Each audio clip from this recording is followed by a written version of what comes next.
सो आइए स्टार्ट करते हैं माइटोकॉन्ड्रिया। माइटोकॉन्ड्रिया क्या होता है? इट इज सिलेंड्रिकल और double membrane found in cytoplasm. तो ये क्या होता है? इनमें डबल मेम्ब्रेन पाया जाता है और ये साइटोप्लाज्म में पाए जाते हैं। इनका जो आकार होता है ये बेलनाकार के होते हैं। आगे देखते हैं।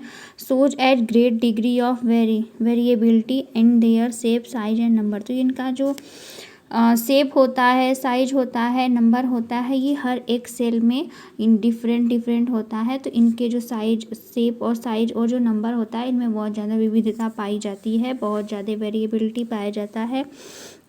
The other name of mitochondria में भी कॉन्ड्रियोसोम। तो माइटोकॉन्ड्रिया को हम कॉन्ड्रियोसोम के नाम से भी जानते हैं।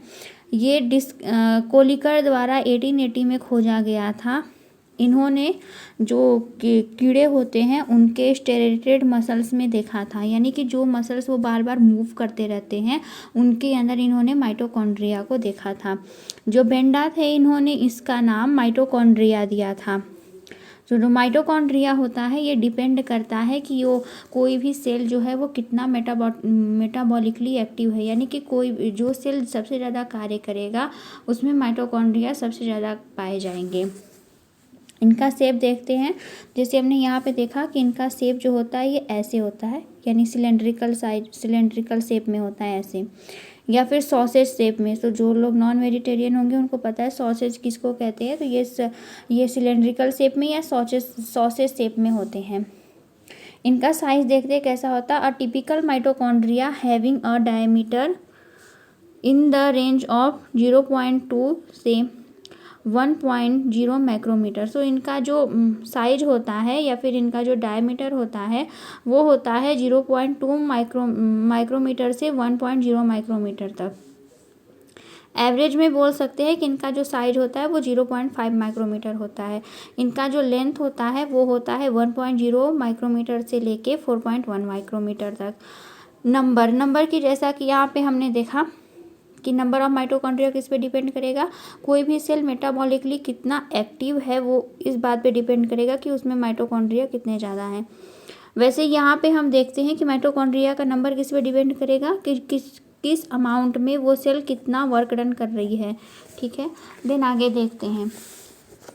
अब हम देखते हैं स्ट्रक्चर ऑफ माइटोकॉन्ड्रिया। तो ये आप देख रहे हैं, ये है माइटोकॉन्ड्रिया का आउटर मेम्ब्रेन, देन ये है इनर मेम्ब्रेन।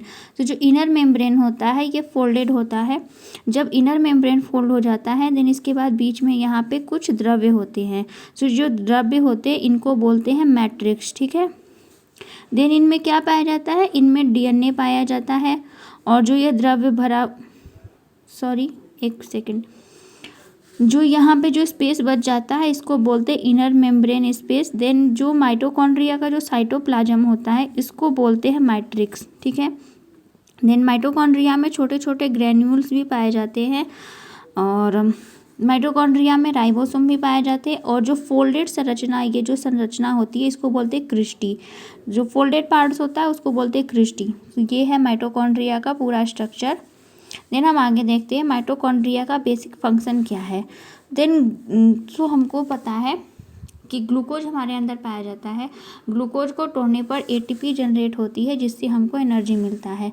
देन देखते हैं ग्लूकोज जो कि 6 कार्बन मॉलिक्यूल्स हैं, इसको ग्लाइकोलिसिस के द्वारा 2 पाइरूवेट्स में तोड़ा जाता है जो कि 3 कार्बन मॉलिक्यूल है। तो 3 कार्बन मॉलिक्यूल्स यानी 2 पाइरूवेट। ठीक है, ये जो क्रिया होती है साइटोप्लाज्म में होती है। देन उसके बाद इसको लेके जाया जाता है माइटोकॉन्ड्रिया के मैट्रिक्स पे। इन मैट्रिक्स पे ही बहुत सारे एंजाइम्स होते हैं जो कि एटीपी का प्रोडक्शन करते हैं, फॉर्मेशन करते हैं। देन स्ट्रक्चर में हम आगे बढ़ते हैं। जो इनका जो स्ट्रक्चर होता है ये 2 पार्ट्स में डिवाइडेड होता है, outer membrane and inner membrane. ठीक है, जो आउटर मेम्ब्रेन होता है वो स्मूथ होता है, जबकि जो इनर मेम्ब्रेन होता है वो अंदर से मुड़ा हुआ होता है जिसे हम क्रिस्टी कहते हैं। Outer compartment of inter membranes space, यानी कि जो यहाँ पे इनर मेम्ब्रेन स्पेस दिख रहा है आपको, इसी के बारे में बात किया जा रहा है। It lies between the 2 mitochondrial membrane. ये जो होता है ये 2 माइटोकॉन्ड्रियल मेम्ब्रेन के बीच में पाया जाता है। सो फर्स्ट है ये, सेकेंड है ये। इन दोनों के बीच में क्या पाया जा रहा है? Inner membrane. Inner membrane space ये पाया जा रहा है, इसी के बारे में यहाँ पे बात किया जा रहा है। देन आगे देखते हैं इनर कंपार्टमेंट और मैट्रिक्स। तो जो मैट्रिक्स होता है यानी कि जो माइटोकॉन्ड्रिया का साइटोप्लाज्म है उसी के बारे में यहाँ पे बात किया जा रहा है। It lies inside the inner membrane. ये जो मैट्रिक्स होता है ये माइटोकॉन्ड्रिया में पाया जाता है। देन उसके बाद cristae are infoldings of inner membrane and form towards the matrix increase the surface area for enzyme action. So यहाँ पे ये बताया जा रहा है कि माइटोकॉन्ड्रिया, मान लेते हैं ये एक माइटोकॉन्ड्रिया है ऐसा, इसके अंदर ऐसे ऐसे क्रिस्टी पाई जा रही हैं। सो ये क्या करेगा, ये ज़्यादा स्पेस ग्रहण करेगा, बजाय कि ऐसे अगर होता तो ऐसे कम स्पेस घेर रहा है, लेकिन ऐसे में क्या है कि ऐसी स्पेस ज़्यादा घेर रहा है। सो क्रिस्टी का वर्क क्या हुआ, ये जो होता है ये ज़्यादा स्पेस प्रोवाइड करता है एंजाइम रिएक्शन के लिए। ठीक है। The matrix have single double standard DNA molecule जो एंड 70S राइबोसोम। तो क्या होता है माइटोकॉन्ड्रिया में डबल स्टैंडर्ड DNA पाया जाता है और 70S राइबोसोम पाया जाता है। और जो मैट्रिक्स होता है इनमें एंजाइम्स पाए जाते हैं, मैंने पहले ही बताया। Two membrane have their own specific enzyme. So जो यहाँ पे दो मेम्ब्रेन होते हैं, यहाँ पे ये पहला हो गया, ये दूसरा हो गया। तो जो ये दो मेम्ब्रेन होते हैं ये इनके जो एंजाइम्स होते हैं वो अलग अलग होते हैं।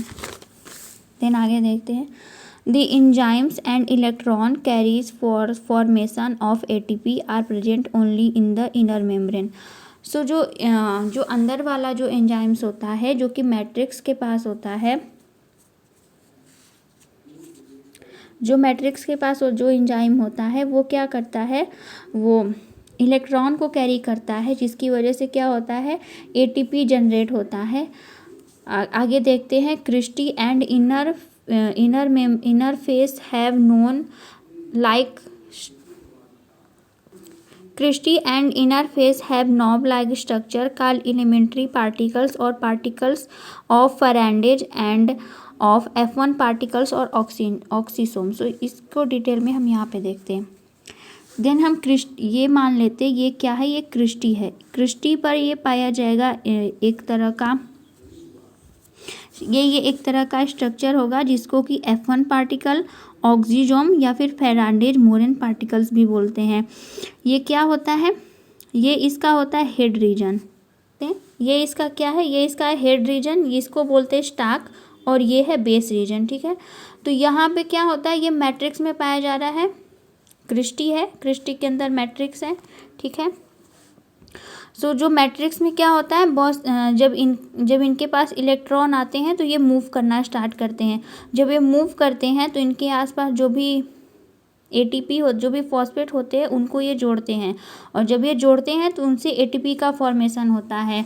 जैसे यहाँ पे है हेड के पास क्या होता है, ATP सिंथेज होता है, और जो कि ऑक्सीडेटिव फॉस्फोराइलेशन में हेल्प करता है। देन इसके बाद और ये क्या करता है, ATP रिलीज करने में हेल्प करता है। इसको हम डिटेल में देखेंगे।